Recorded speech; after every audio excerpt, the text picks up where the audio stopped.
First things first, I gotta rip off the band-aid and admit that from late 2001 to mid-2003, when I was a teenager, I wrote fan fiction and posted it online. My stories weren't that great, but I made friends because I posted them, so I don't regret doing it. Even after I stopped posting stories, I was still active online, and instead I posted fan art and dumb stuff about the role plays I did with my buddies over on DeviantArt. Cringe. Maybe I sound like a lame fangirl, but whatever, I was having fun.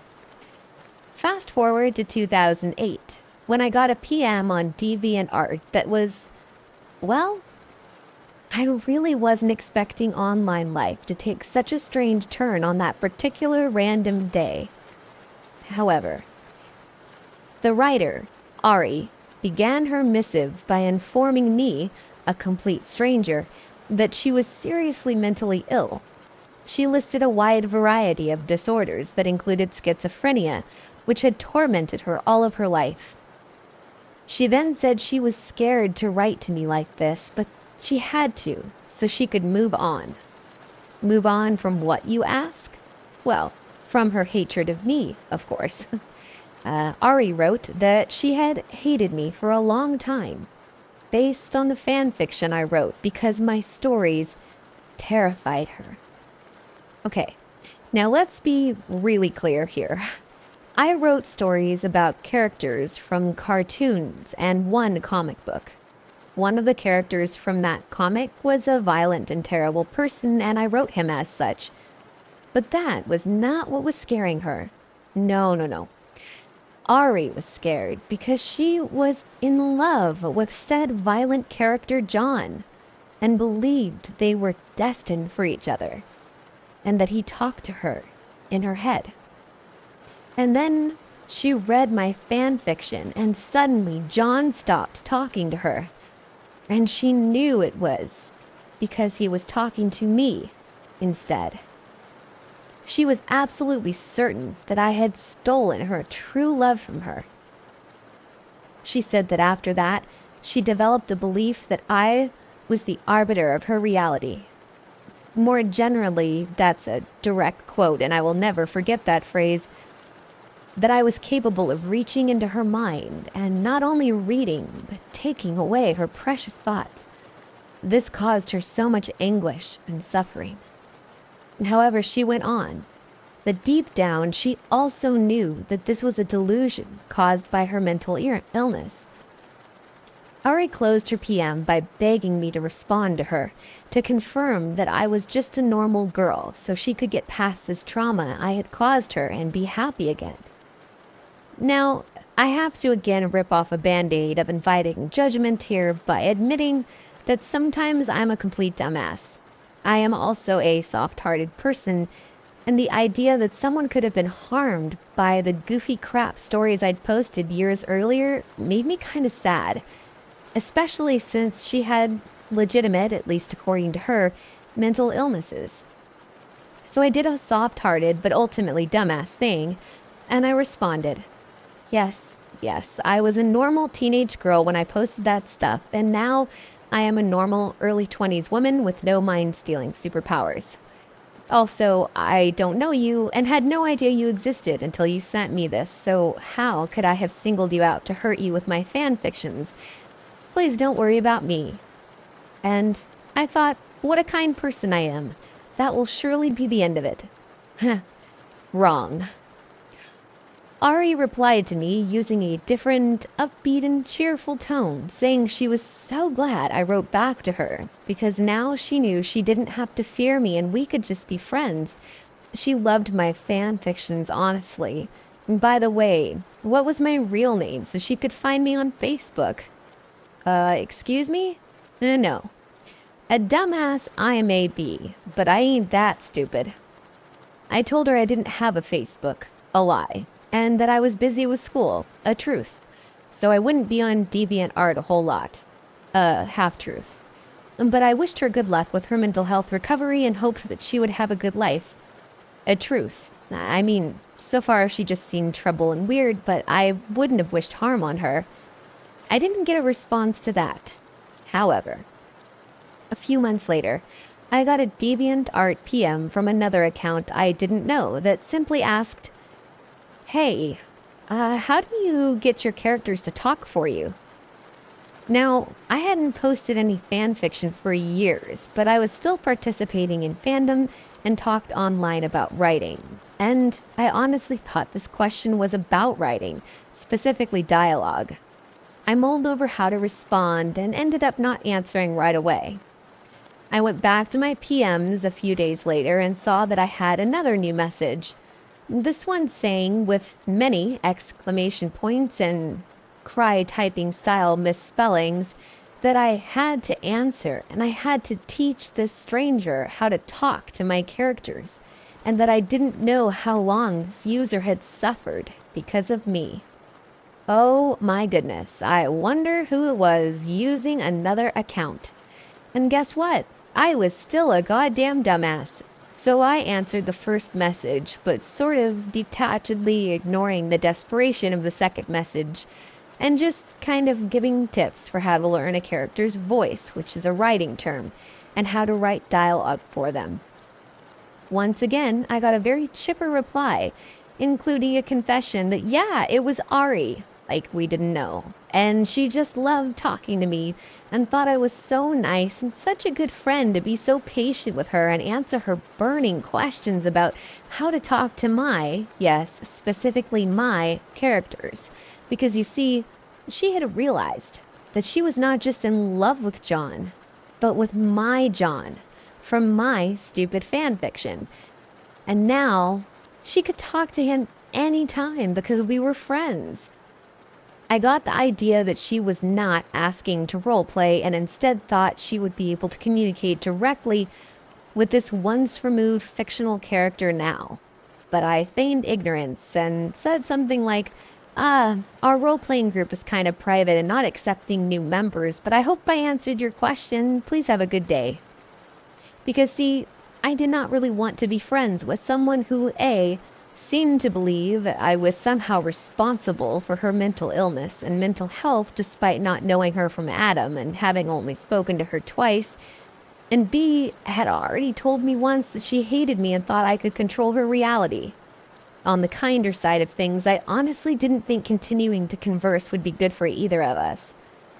On the meaner side, I just really didn't want to interact with this person anymore, and I felt I had already done more than enough to help this stranger. Okay, so she stopped responding to me, and I thought this strange interlude in my life was over. Plot twist. Now, fast forward 7 entire years to early July 2015, at which time I had moved my main online presence to Tumblr. I had left a note on my DeviantArt account in 2011 when I moved, giving my new Tumblr screen name so my fandom buddies could easily find me. At this point, I had not posted any fanfiction for over 10 years. I was also not talking much at all online about John, except to reblog the occasional post someone else made about the comic he was from, as you do on Tumblr. Suddenly, I received an anonymous ask, and that ask said in no uncertain terms that I was the cause of the asker's suffering, because I had callously disregarded others' feelings. It closed with some kind of weird threat. I can't remember exactly what now because I instinctively deleted the ask due to being unnerved. I guessed that it could be Ari based on the typing style and the fact that there couldn't possibly be two people in the world who thought that I made them suffer through my fiction, right?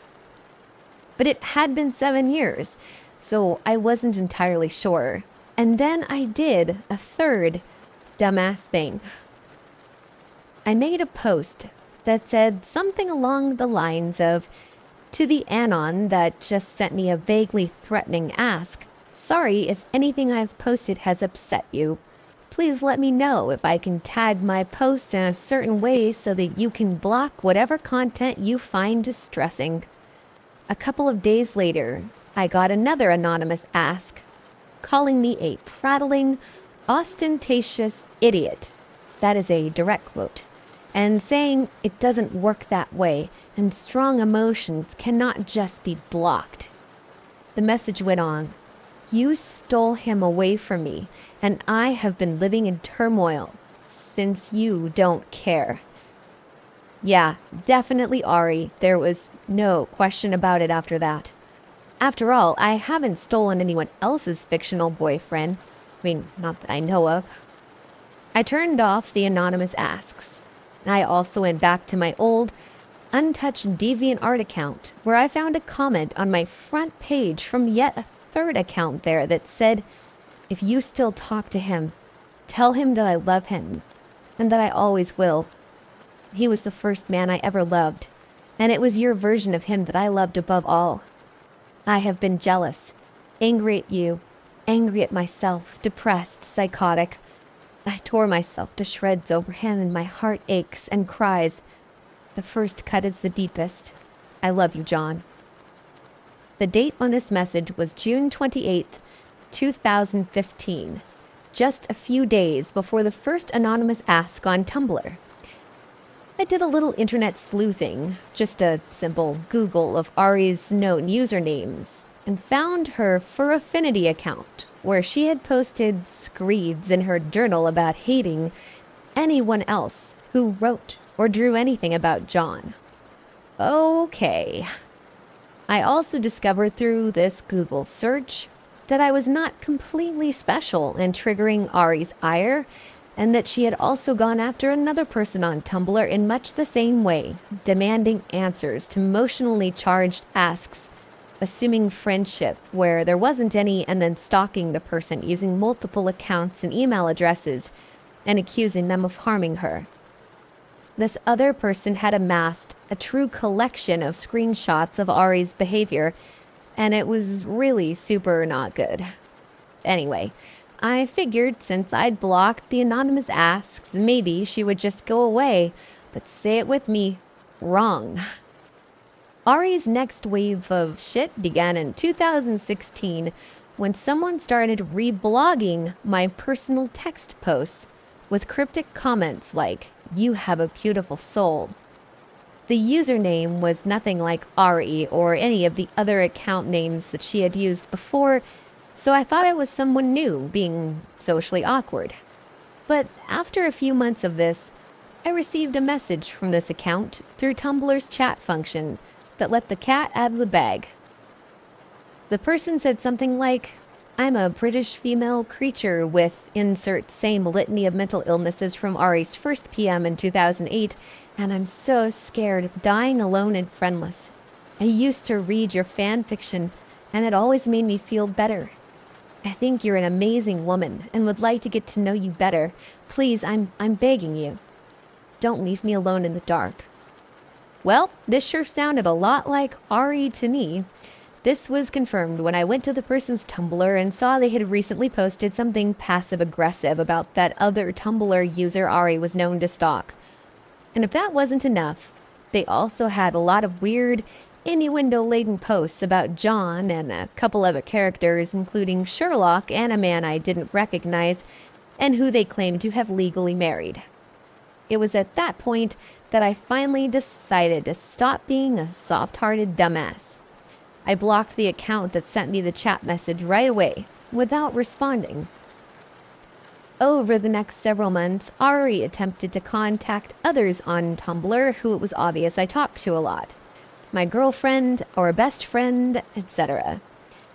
She sent them chat messages like the one paraphrased above, hilarious in the case of my girlfriend who never wrote any fan fiction, begging for their relationship, and also, just casually asking what I was doing, whether they could get me to talk to her, that sort of thing. I know my girlfriend and best friend blocked her too after they asked me who the hell this person was, and I told them the whole story. I also discovered that on Tumblr you can use an option to allow chat messages only from people you follow. With that account blocked and no one that I don't follow able to send me chat messages, I thought again that surely this weird nonsense would end. You know the song by now. Wrong. See, the thing about Tumblr, if you're not familiar with the website, is that if you block someone, they just can't interact with your posts or follow you. A block causes someone to auto-unfollow you, and they won't see your posts on their dash or feed. They also won't be able to send you asks. However, they can still go to your actual blog, username.tumblr.com, and see everything you post.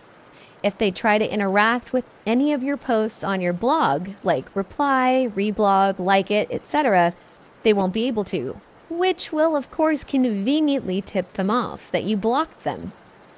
So beginning in 2018, Ari engaged in a whirlwind of activity. She made a new account, sent me an ask or 15, saying things varying from, "Please talk to me, I'm harmless, you don't know how hard it is to be me," to things like, "I'm so scared of the darkness," to "Humans are social animals and I'm dying without you," to "I guess you like psychos like John, but you can't handle a real psycho like me," all the way to "I want to kidnap you far away in a happy ending, my darling." True misery style shit.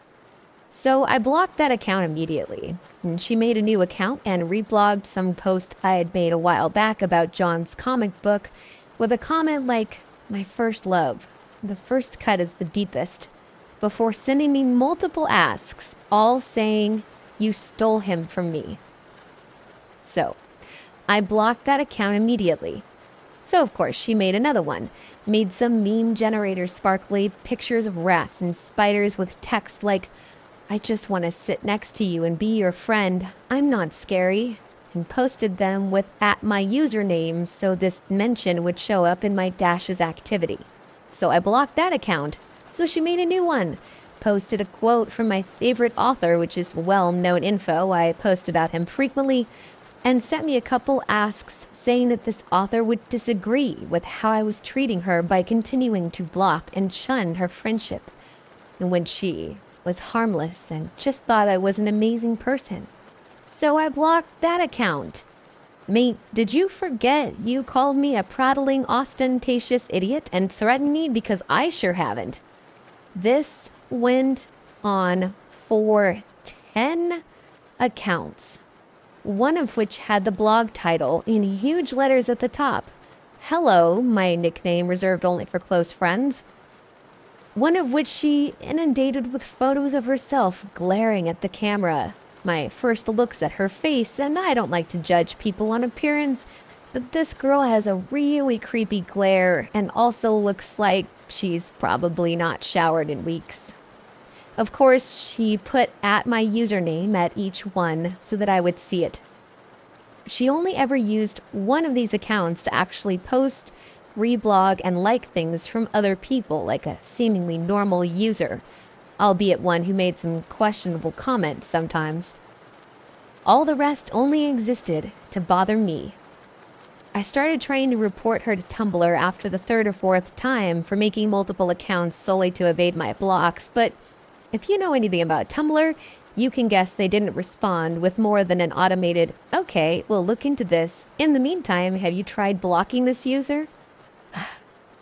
Anyway, throughout 2018, I just had to deal with the fact that any time I saw a little red flag above my Ask Box icon, it would probably be something creepy and either threatening or passive-aggressive from Ari that would put me on edge for a few hours and remind me that no matter what I do on Tumblr, she can read everything I post.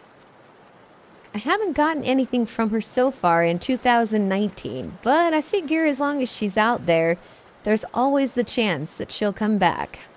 Maybe not right away, maybe not until another 10 years from now. But let me just say, Ari, you fucking weirdo, I'm genuinely sorry about your mental illnesses, and I hope you get the help you need for them. But while they may explain some of your behavior, they certainly don't excuse it. I am not and never will be your friend because you are not harmless. You made me heavily curtail my social interaction on Tumblr by cutting off a couple methods of communication that could have been used to make new friends. And you made me worried about ever talking there about a comic I enjoy. You made it so that any time I see I have an ask, my heart rate goes up. because it might be more of your disturbing bullshit. You've harassed my loved ones, and also other strangers who probably didn't do anything to deserve it. And so much more. I don't control your reality, but if I did, you can bet I'd use that power to ensure that we never, ever meet.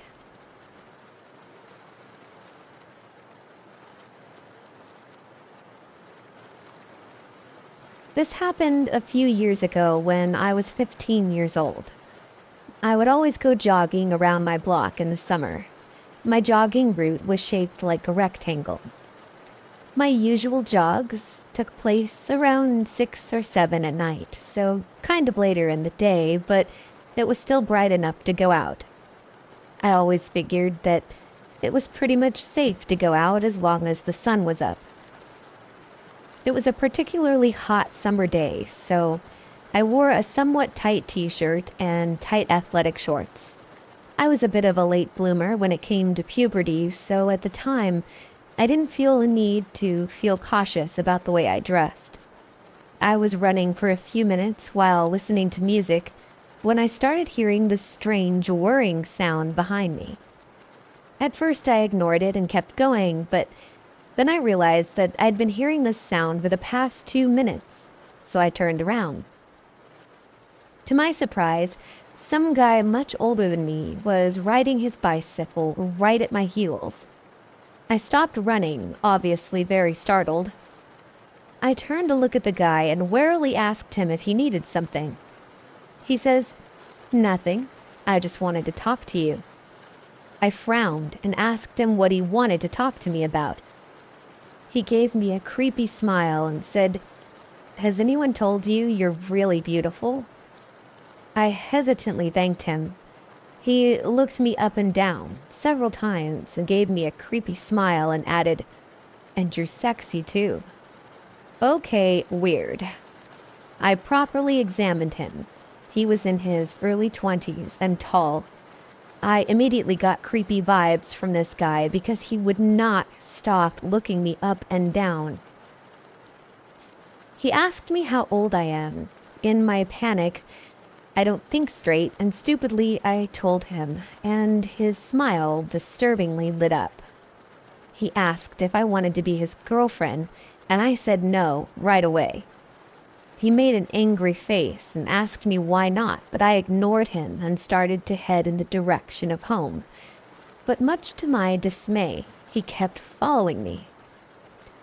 While he was following me, he motioned to a secluded area of the neighborhood and said, "Why don't you go over there with me?" I told him no, and that I really needed to get home.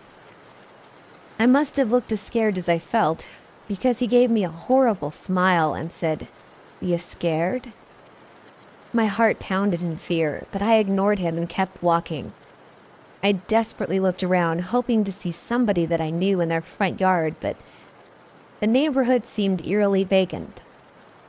He continued to follow me and kept trying to lure me to that secluded area and kept telling me how sexy I am. I was about to reach the corner that turned down the street of my house, but inwardly I was freaking out. I didn't know what to do. The last thing I wanted was for this creep to know where I lived. However, to my relief, I see an elderly couple whom I have conversed with several times while walking my dog come out of their house. I quickly waved at them, and thankfully they saw me. I crossed the street and began to head in their direction, and I looked up and saw the guy looking really pissed off. He looked me up and down one last time before saying, "It was nice meeting you, sexy," before biking off. I looked to see where he was going, and he goes off somewhat ahead of my street and goes into the row of houses ahead of mine. I ran back home when I was sure he wasn't around anymore, and I told my parents what happened. They were concerned, but told me just to be careful and not to run in the evening anymore. I really hoped that would be the last time I saw him, but unfortunately, I wasn't that lucky. I didn't encounter him for another couple of weeks. During the afternoon, I was walking home from a friend's house and was taking the path near the forest, which was right by a man-made pond. The pond was surrounded by several bushes and prairie grass. I took in my surroundings, and to my horror, I saw a familiar person on a bike, about to turn into the path I was in. Without thinking, I darted behind some bushes and laid on my stomach. I was able to see through a small crevice in the bush. I must not have been quick enough because he started to ride his bike back and forth among the cluster of bushes I was hiding in. Then he suddenly stopped. I knew he didn't leave because I would have seen him. I felt a tremor of fear because he was obviously waiting for me to come out. After what felt like half an hour, I couldn't take it anymore. I was so close to my house. I dialed my dad's number on my phone and said in a loud voice exactly where I was, and I sped walked in the direction of my house. I met his eyes as quickly as I could and passed him, my heart hammering in my chest from the horribly perverted look he gave me. Thankfully, he rode off after I passed him, and I waited till he was far away enough to go into my house. A week later, I was running in late afternoon. I had become a lot more alert ever since the first incident occurred. I know I'm stupid, and I should have changed my jogging route, but I was running past the place where I managed to get away the first time, the corner into the row of houses that leads to mine. And while I was walking, I got distracted by the sudden movement in my peripheral. I saw the shape of a familiar guy sitting on a truck. Before I could even process what to do, the guy sitting there suddenly looked up and saw me. To my utter horror, he quickly leapt up and picked up his bike. I immediately knew it was him, and I bolted down the street to my house. The problem with doing that was that he now knew where I lived.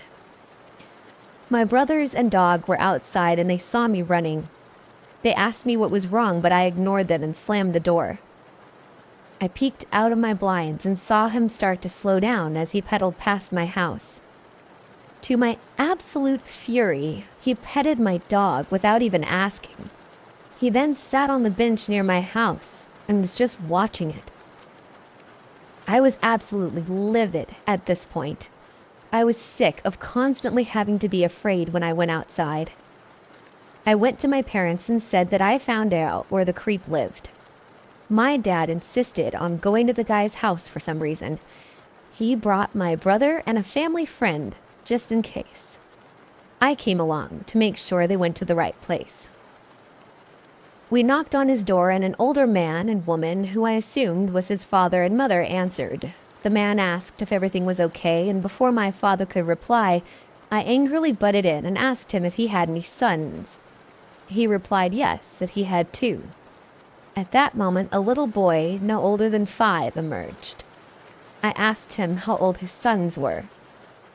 The little boy answered before his father could. 5 and 23. My father explained what happened, and the older man's face changed. He yelled something in rapid Spanish, and a few seconds later the creep emerged. I couldn't help the satisfaction that surged within me when I saw that he knew he was probably busted. His father said something in Spanish, and he looked at us and said, "Where's your proof?" My dad wasn't having any of that bullshit.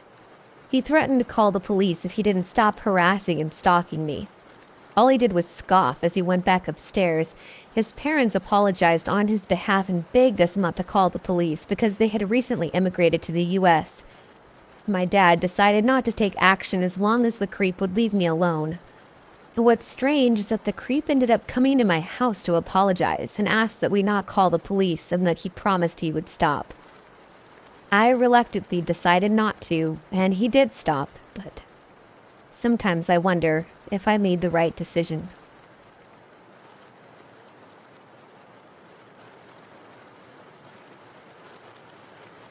I always tell this as a cautionary tale that has actually happened to me, especially in light of all the terrifying, heartbreaking news stories of girls who get into Ubers and are never seen again. This happened when I was in college. It's one of the bigger party schools with an entire street of bars you can wander to and from. My boyfriend, now fiance, had gone back to his hometown for the weekend, so I decided to go out with some friends. I'm sure you can see where this is going. I had a bit too much to drink and was on the edge of a blackout. Knowing with my whole mind, body, and soul that I did not want to become a liability for my friends for the rest of the night, I told them I was going to Uber home. My friends insisted on coming with me, but selfishly, I wanted to call my boyfriend when I got home and have a house to myself, so I told them all no. But I took a screenshot of my driver's name and info on the app and sent it to them. When he got close, I hugged them all and walked out the door. Like I said earlier, it's a big party school with lots of bars in one area, so the entire strip is lined with Ubers from about 11 p.m. to 3 a.m. It was almost bar close, so there were a ton. And look, I was hammered. I don't even know what a Toyota Yaris looks like at the best of times, so as I'm searching, a man rolled down his window and asked if I was waiting for an Uber. I said yes.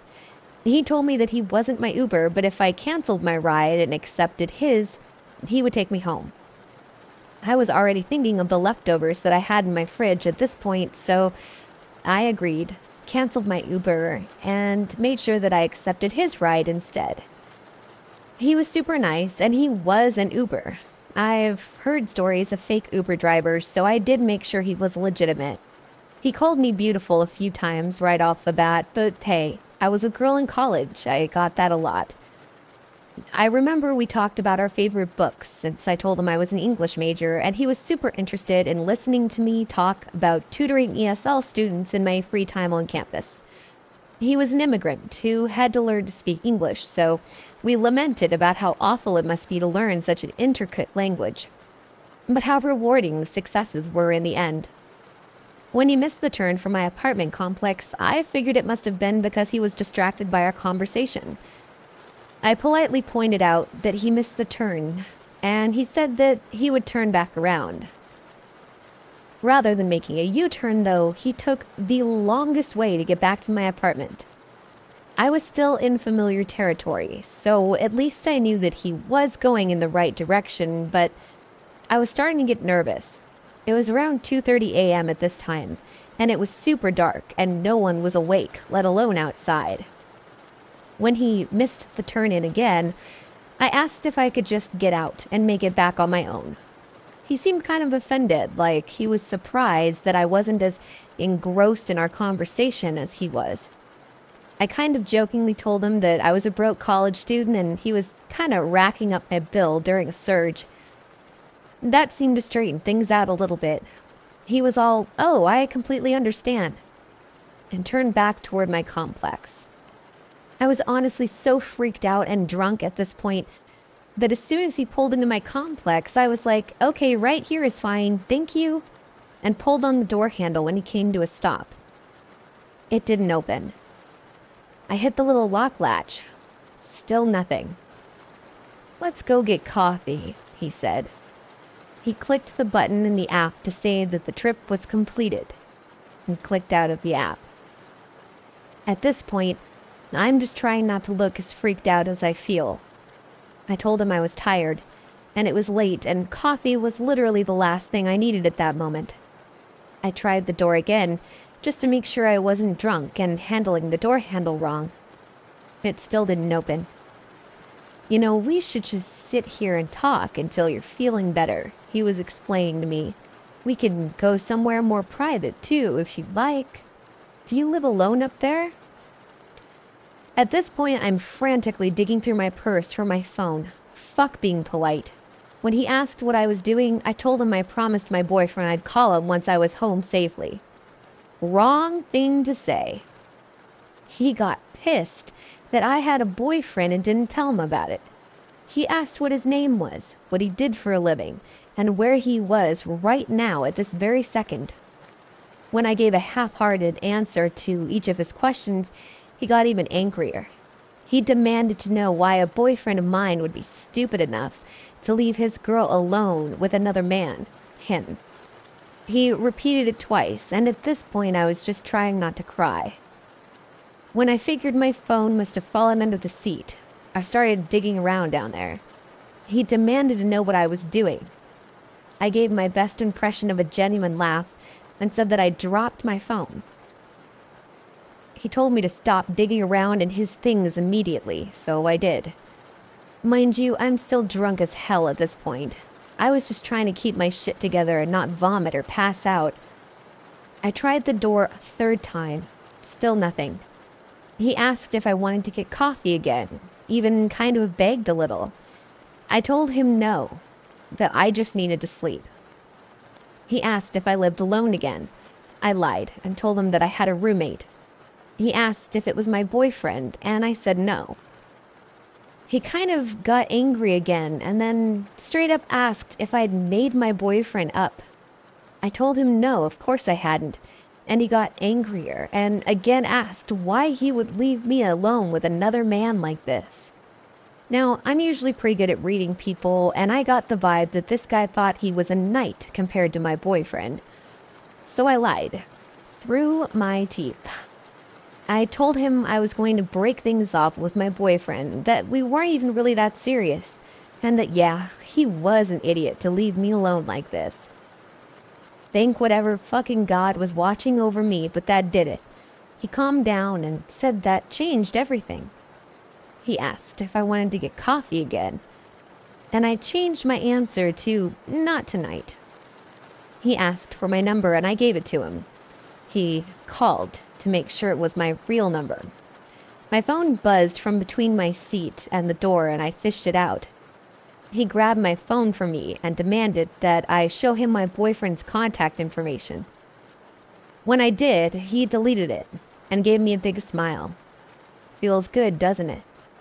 I said, yeah, it sure does. He put his number in my phone and gave it back. I told him goodnight in the hopes that he would release me, and he told me that he'd like to talk for just a little longer. I had to stay in the locked car with him until 4:30 in the morning. I don't even remember what we talked about. He asked if he could hold my hand at one point, to which I said I needed to break up with my boyfriend officially first before I did anything with another man, and thankfully he liked that answer. When he finally let me out, the door was child locked, so it could only be opened from the outside. The windows were locked too, by the way. I walked up the wrong building steps on purpose and crouched down in the shadows of some random person's door until he drove off. I sat for another 10 minutes and then sprinted to my apartment. After crying on the floor in my kitchen for a while, I called my boyfriend and explained what happened to him. His response was the one I got from everyone when I tell this story. Report that fucker to Uber. But even though he didn't know which building in my complex I lived in, he still knew where I lived. I was terrified of seeing him again. I was terrified of calling an Uber. To this day, I refuse to Uber alone, and I make sure I have my phone in my hand every time I get into an Uber now. I realized that this could have been a lot worse, and maybe he was a good guy with the wrong line of thinking, and he did mean well, but I doubt it, and I was terrified that I wasn't going to make it to my apartment that night. So please be cautious when getting into an Uber. And Uber driver from hell, I know we have technically met before, but I'm gonna have to take a rain check on that coffee date forever. Let's never meet again.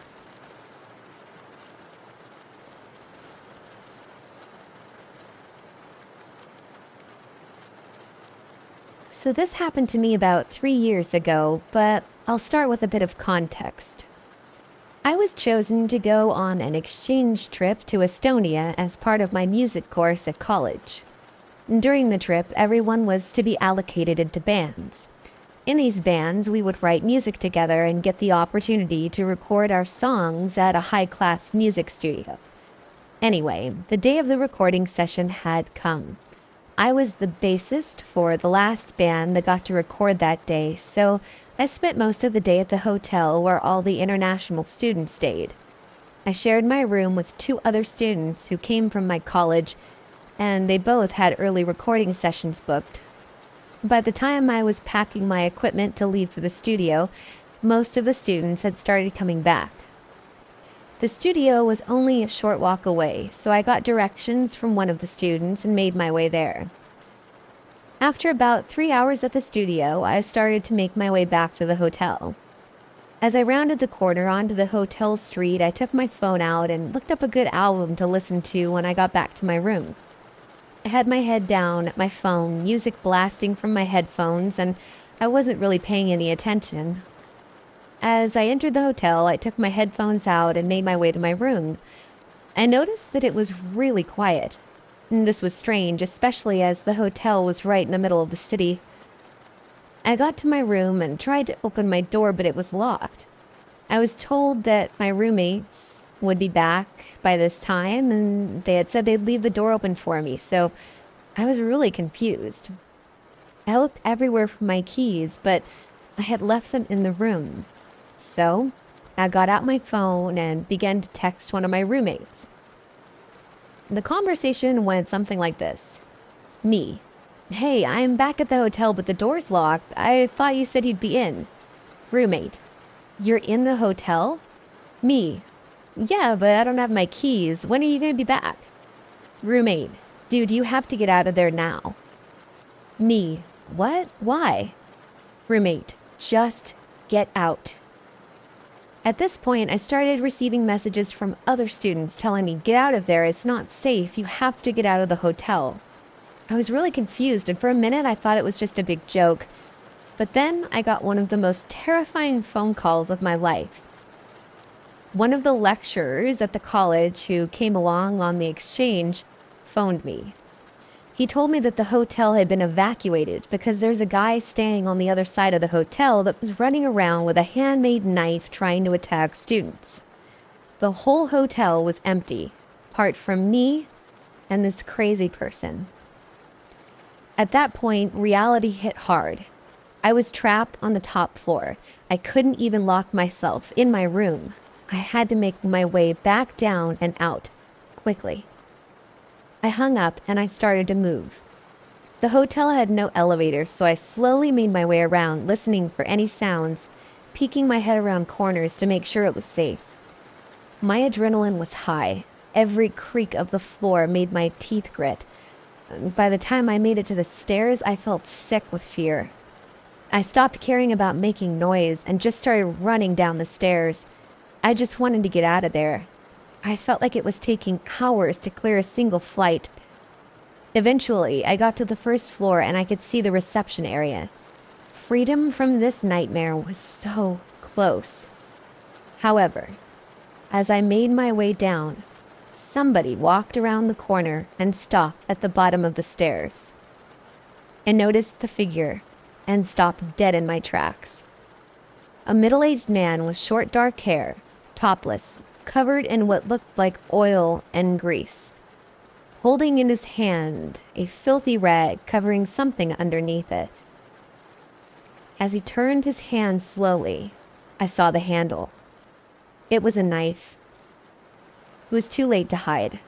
We locked eyes, and my blood ran ice cold. I wanted to run, but fear glued me in place. 1,000 scenarios ran through my head at once. What if he charges at me? What if he gets to me? What should I do? We just keep staring at each other. Someone's got to make the first move in this situation, and it's got to be me. I have to get the upper hand. So what do you think I did? Out of all the options I had in that situation, I did the first thing that came into my head. I smiled. I looked him dead in the eyes, and in the friendliest voice I could manage, I said, "Hello, nice day, hmm?" Silence. He said nothing. A second later, he started slowly walking up the stairs, looking back at me every once in a while, confused. I stood dead still and never took my eyes off of him. He kept his head down. He started mumbling to himself. As he walked past me, I could smell the body odor and booze. He rounded that corner, and I ran. I bolted through the reception area and burst out of the front entrance. To my right, the street was completely empty. To my left, a large crowd of people were staring at me in disbelief. Just a few meters away from me, one of the lecturers had his back pressed to the hotel's wall. He told me to come quickly, and I made my way into the crowd, where I found all the students and guests gathered. After that, we waited for the man to be escorted out by police. All of us grabbed our things, and we found a much nicer and safer hotel for the rest of the trip. I was later told that a few of the crowd saw me walk in and were calling to me, but I didn't hear or see them because I had my earbuds in and I was staring at my phone. What panic they must have had to see me walk in, and shock to see me come back out. For some reason, I never told my fellow students or lecturers what happened. When they asked, I just said that I didn't see the guy. For the rest of the trip, the guy in the hotel was nicknamed the Mad Stabber. I didn't sleep very well for the rest of the trip. So, this is to you, Mad Stabber, wherever you are. Let's never meet again.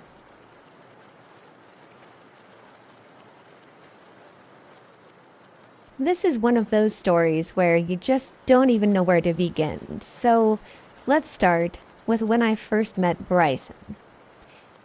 As teens, my friends and I went to a lot of shows. I'd say most of the people I know today are people I met at some hardcore show at some dirty venue. Being a 110-pound girl at the edge of a pit with too many beers in her, I sometimes got bumped into it, but it didn't bother me too much. So one night, this absolute beast of a man comes and stands in front of me and fends off all the drunk punks and makes sure that no one else bumps into me or my best friend Joyce. How sweet of them. So the months turn into years and we all grow up a bit and start going to less and less shows. I was at my tattoo artist when I bump into Bryson in the waiting section. We catch up a bit and I find out that he works close to where I live. So we have a massive chat. He asks about Joyce. He asks if we're still inseparable and if she still works at the same place. He's super sincere and kind, and he's well known in our scene, so when he asked for my number, I didn't have a single issue giving it to him. After that, we were texting often, but not often enough to make it a thing.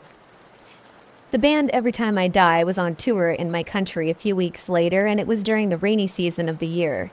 And Joyce and I obviously had the time of our lives. Bryson was there, and we had shots with him. Now, if I'm going to tell you the story of how I lost one of my shoes in the mud, I'd be lying, because I honestly have no idea how it happened. I just woke up minus one sneaker and didn't think too much of it. They were old anyways. And this is where things start getting weird. I'm at my part-time job when one of the guys from the van store rocks up to my shop. He's got 2 pair of Vans in my size and says I can pick one. I tried to explain to him that I don't have money for shoes right now. But he says, don't worry, the guy with the tattoos paid for them already. You can have either one of these pair. The guy with the tattoos? That didn't exactly narrow it down. The only tattooed guy I could think of that would buy me new sneakers was probably my ex, but he lives in a different country now, so it's virtually impossible. I asked the Vans employee if he had a name for me, but he said no. So I picked a pair and decided I'd try to figure out who got them for me when I was on my break. Just as I'm about to finish work, Bryson meets me at my shop. The guy with the tattoos. I ask him, and he says yes, it was him that bought the shoes. I said thanks, and I offered to repay him, but he says he would just like to take me out for dinner. I politely declined, so he offered to give me a ride home. Weeks and months pass, a random text from Bryson here and there, but nothing much. I got a boyfriend, we broke up a year later, I moved out of town, and I moved back again. By now, I am an adulting woman. I run into Bryson at a show, and we have a catch-up. He seems happy, he's doing well in life. He asks if I still have the same number. He asks about Joyce. Asks if we're still inseparable. The same questions as before. I say yes to all of them. Now at this stage, I am working at a shop in a strip mall. As per what I guess became a little tradition, a package from Vans arrived at my shop. They're addressed to me, my size, not really my style. A message Bryson, and he says it's a gift and that he'd still like that dinner. Again, I offered to repay him and kindly declined the dinner date. A week or so passes and he arrives at my shop with 2 bags full of Lush goodies and lunch for myself and my colleague. He says he's been in the area and he felt like doing something nice for me. I felt overwhelmed and said that there's no way I could accept all of this. For anybody who doesn't know, Lush bath products are really expensive. He insists. He says how the sales lady at Lush said that she wishes she had a guy to buy her such nice stuff. I offered to repay him. Still, just dinner. I say to him that I don't want to do that because I feel like I'd be wasting his time and leading him on. He said that he would never think that I was bullshitting him because he loves me. Loves me. Okay. That escalated quickly. I was without words. When he left, I sent him a text, asking him to please not buy me gifts anymore. He didn't reply. Fast forward about a month, I am having a housewarming/Halloween party at my apartment. I am dressed as Mia Wallace and Joyce is Beetlejuice, and we're busy getting ready. I already have a dozen of my friends downstairs, having fun and being social. Suddenly, another friend of mine hammers on my bedroom door, freaked the hell out. There's a guy with a gun downstairs asking for you. What? A guy with a gun? One of my guests? As I'm trying to figure out what's going on, my housemaid bolts upstairs, pushes me into my room, and closes me inside. Dude, Bryson is here, and he's got a gun. Joyce is hyperventilating by this time. She said, I gave him your address. He said you invited him to your party, but you never sent him the link to your place. I'm so sorry. Oh my God, I didn't know. I am freaking out and screaming at my friends, just call the fucking police. Just call the police. Eventually, my friend managed to talk him into putting his gun away, saying that if he doesn't, we'll call the police and he doesn't want Bryson to get in trouble. I watched my friend lead Bryson outside back to his car. My last memory of Bryson is him crying loudly, pacing up and down in front of my apartment block, repeatedly hitting himself on the head with his gun. I have blocked him from any way of possibly contacting me, and I haven't bumped into him since. I'm not sure if he's even in town anymore. Apparently he found a job about 3 hours away from here. I ended up moving somewhere else, but I still work at the same place. I hope he's figured out that you can't buy someone's affection, nor can you scare it into them. Please, Bryson, let's never meet again.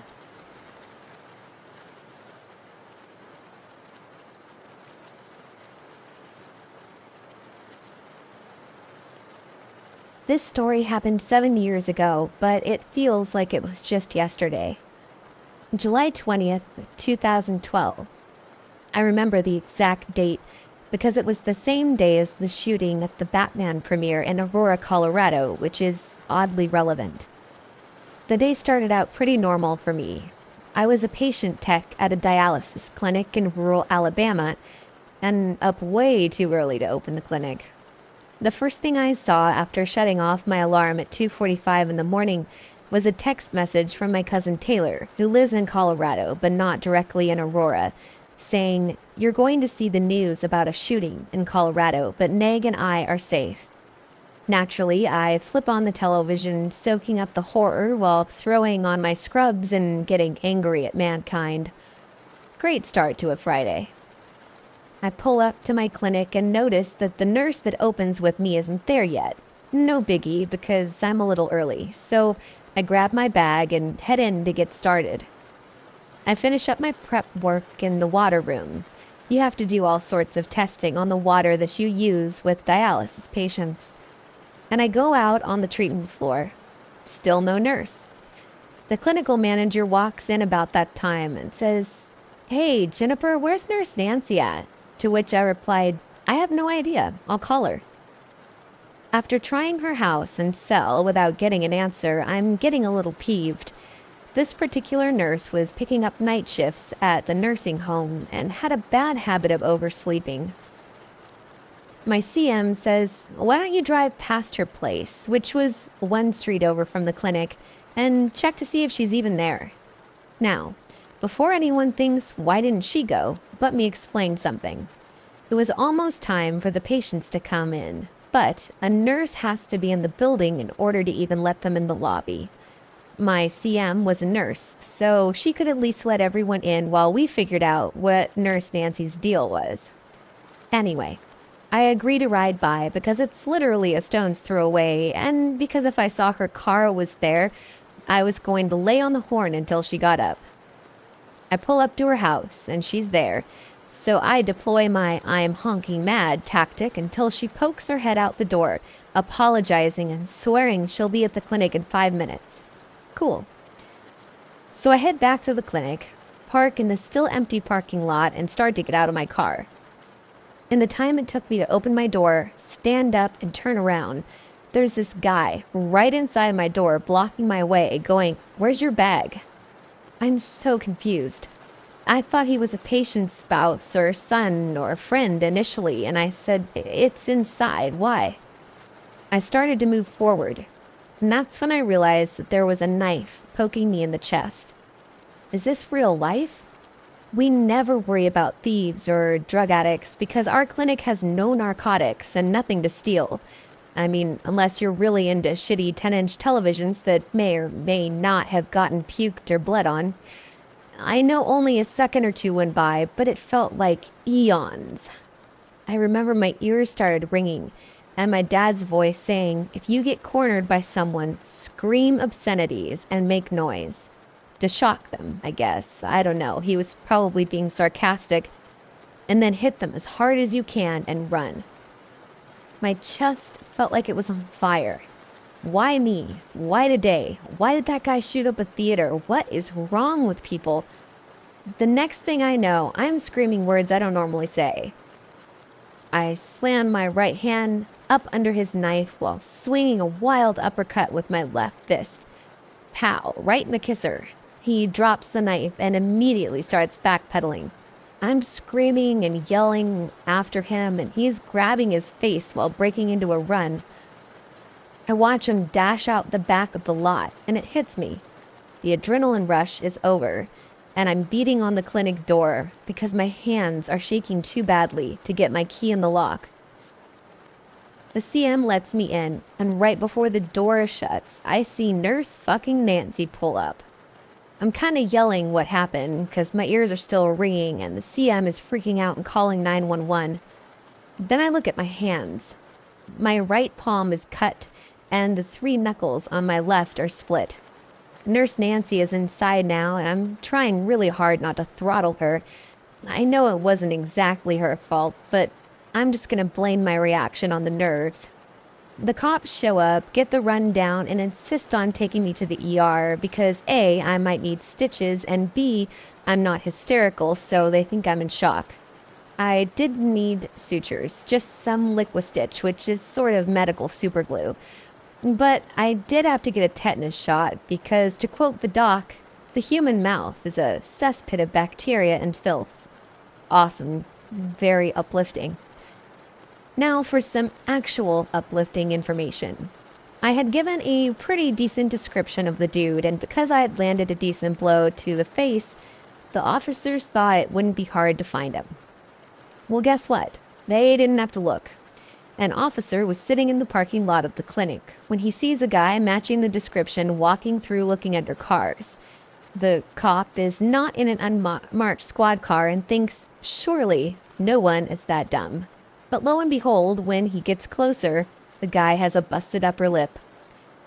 Apparently, this guy was trying to find the knife he dropped, and maybe thought a Darwin Award was under the car, who knows. Officer Friendly brings him in for questioning. It turns out that this upstanding fellow has been in and out of prison quite a bit.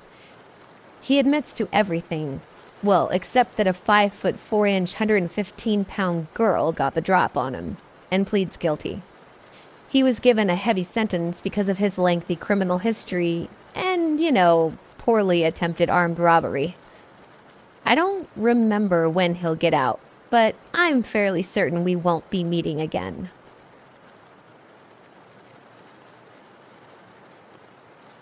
So this happened a while back, and I thought I'd share it. Me and my boyfriend at the time were living in this semi-spacious studio apartment that belonged to his dad. We just moved back from England and needed somewhere to stay while we looked for a new place. It was newly renovated, and we had to be out of there pretty quickly because his dad wanted to start renting it out. There was no way we were able to afford the full rent for this place, so we just gave him what we could spare, and I guess his dad wasn't all too hot on the idea of his son and his son's girlfriend, 18 and 21 at the time, living there, being as young and stupid as we were together. It was on the 3rd floor, and he recently got a permit to build a roof deck outside.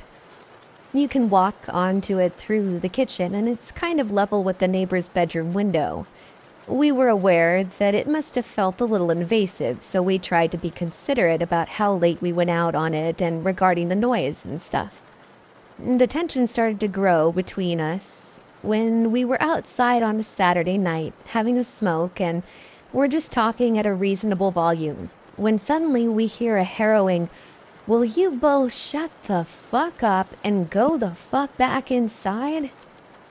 I looked at my boyfriend and just burst out laughing. I looked around to see where it was coming from, and it was old, sweaty hippo of a man peering out of his window, gasping for air as he looked at us as if he was about to kill us. My then boyfriend said, "Mate, you could also just ask us normally to keep the noise down."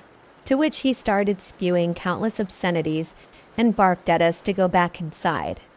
We didn't want his dad to get any complaints about us, so we just went back inside the house. Several days later, we get a phone call from his dad saying the neighbor had called him, saying that we were blasting loud music all weekend, screaming, and had loads of people over. He said he had to call the police. The thing is, even if he had called the police, we would have been none the wiser because we weren't even there. That Sunday morning, we were going out of town for a few days, so it made no sense. Over the course of a few weeks, every time we'd go out to water the plants on the deck or hang up some washing, he would use any excuse to shout abuse at us. It was fucking traumatizing. The pressure in your hose is too high. Your clothes are blocking my sunlight. And some mornings he would eat out on the deck, and he would complain that the noise of our cluttery clanking on the plates was bothering him. It was ridiculous. He would constantly tell us how the roof deck shouldn't even be there. So we gave him a copy of the approved permit. Anyway, one afternoon we were kind of getting busy on the couch, nothing too R-rated, but enough to maybe think of getting curtains that weren't as see-through as ours. So we're doing our thing, and out of nowhere, my boyfriend looks up and out of the window, and his face just drops. He gets up and walks toward the window. "What the fuck?" he says.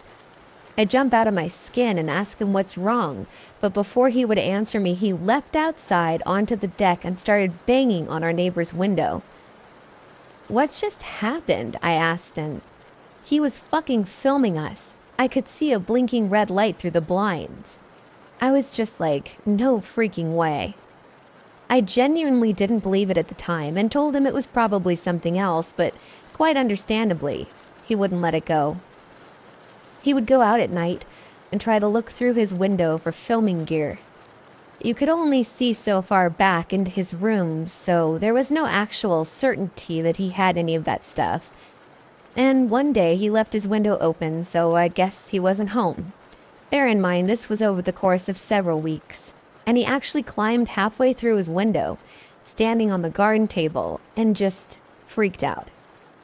At the end of the room, there was just this wall of videotapes with all of these dates and names written on them, and loads of heavy-duty camera equipment at the end of his bed. We called the police and told them we were being stalked. Maybe it was just a coincidence at the time, but I think our suspicions were justified considering his character. He was just an all-out, horrible, and creepy guy.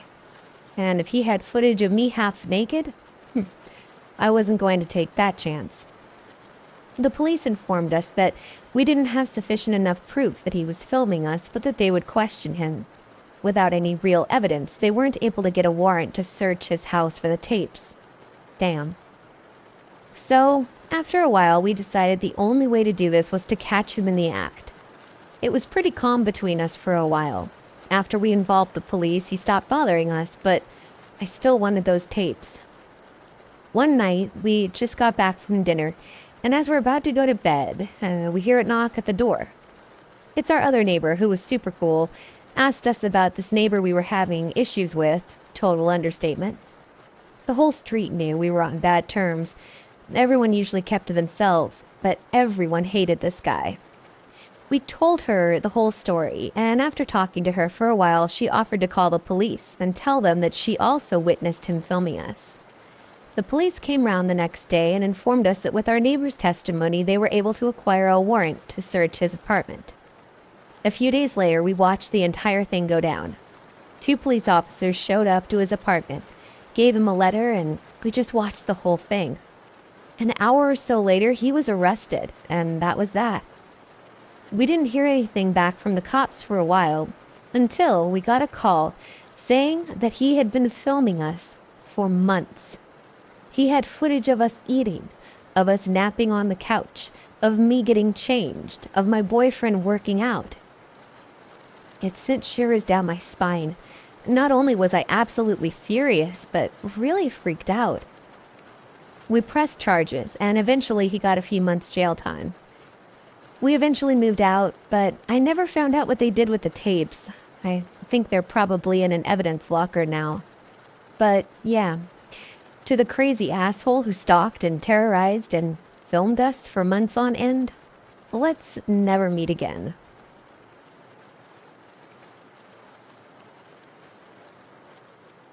I had had an interview in the city center and had met up with a couple girlfriends afterwards. I was dressed quite nicely. White blouse, black cardigan, black trousers, not jeans, and some cute kitten heels. It had been raining, and so I was quite damp and blech, you can fill in the blanks. It looked like the results of a wet t-shirt contest or a car wash gone horribly wrong. My friends had to go home, so I hopped on the bus that stopped essentially right outside my house. It wasn't late, maybe like 4 p.m., and in summer, so it was still white out and had stopped raining by now. I sat at the back of the bus, where you usually have 9 seats, 4 face backward and 5 face forward, so that the heat from the engine of the shitty old bus could warm me up a little. This guy, Frank, was already sat there, but he was tucked away in a corner, and I had headphones in, so I assumed he wouldn't talk to me and was harmless. I was incorrect. As soon as the bus took off, Frank shuffled over next to me and said something. I took an earbud out and asked him what he had said, and he basically just said, "Hey, how's it going? What have you done today, missy?" I replied politely and started putting my earbud back in, but he started talking again. This time, he introduced himself and reached out to shake my hand. I gave him a fake name. Thank you, parents, for teaching me about quick thinking and hammering it into my skull, and shook his hand. He would not let go, for like a solid minute, and he was staring at my cleavage before I even said my name. I pulled my hand away and he put his on my thigh. Now, this is where I should have gotten the bus driver involved or at least moved seats. Guess what? I did neither of those things. We talked for about 5 minutes more. I think the fact that he actually touched me sort of sent me into a minor shock, and I just froze. He started asking me personal questions. After asking how my interview had gone, such as who I lived with, would anybody be home when I got home? I lied and told him that my butch as shit girlfriend would be waiting for me as she'd cooked dinner for me, I was hella single, but he didn't need to know that. As all creepy old men on buses do, he started asking about our relationship. How long had we been together? Would we get married? Did we want kids? Would we need a donor? Your usual shit, really. While he was asking all this crap, a young guy, Sam, who was maybe my age at the time, had gotten on the bus, made eye contact with me and sort of half smiled, and then went to the top deck. So after, Frank asked the somehow line-crossing question of, "Will your girlfriend be waiting for you in the shower?" I stood up, told him that I had recognized a friend, and went upstairs, practically ran up the stairs to the top deck where I explained everything to Sam. He let me sit by him in case Frank came upstairs after me. The question was line-crossing for me, I think, because of the way he stared at me when he said it. I vividly remember him licking his lips and clearing his throat and everything. It was vile. I got home about 5 minutes after going upstairs. Frank was thankfully no longer on the bus. When I got into the house, nobody was home. My parents and sister were all out elsewhere, and I tried calling them all, but nobody answered, so I cried and shook and threw up, alone, for almost 2 hours. I was a shaky mess even when they got home, and had nightmares for weeks, and saw him everywhere I went, although when I'd check, he definitely wasn't there. I never saw him again, and I wrote in a report to the bus company, I think, telling them the day and rough time I was on the bus, where I was sat, and roughly what he and I looked like. I honestly just got the creeps, even writing about it now, but creepy piece of shit on the bus, who frankly ruined my day after having an amazing interview. Let's not meet ever again.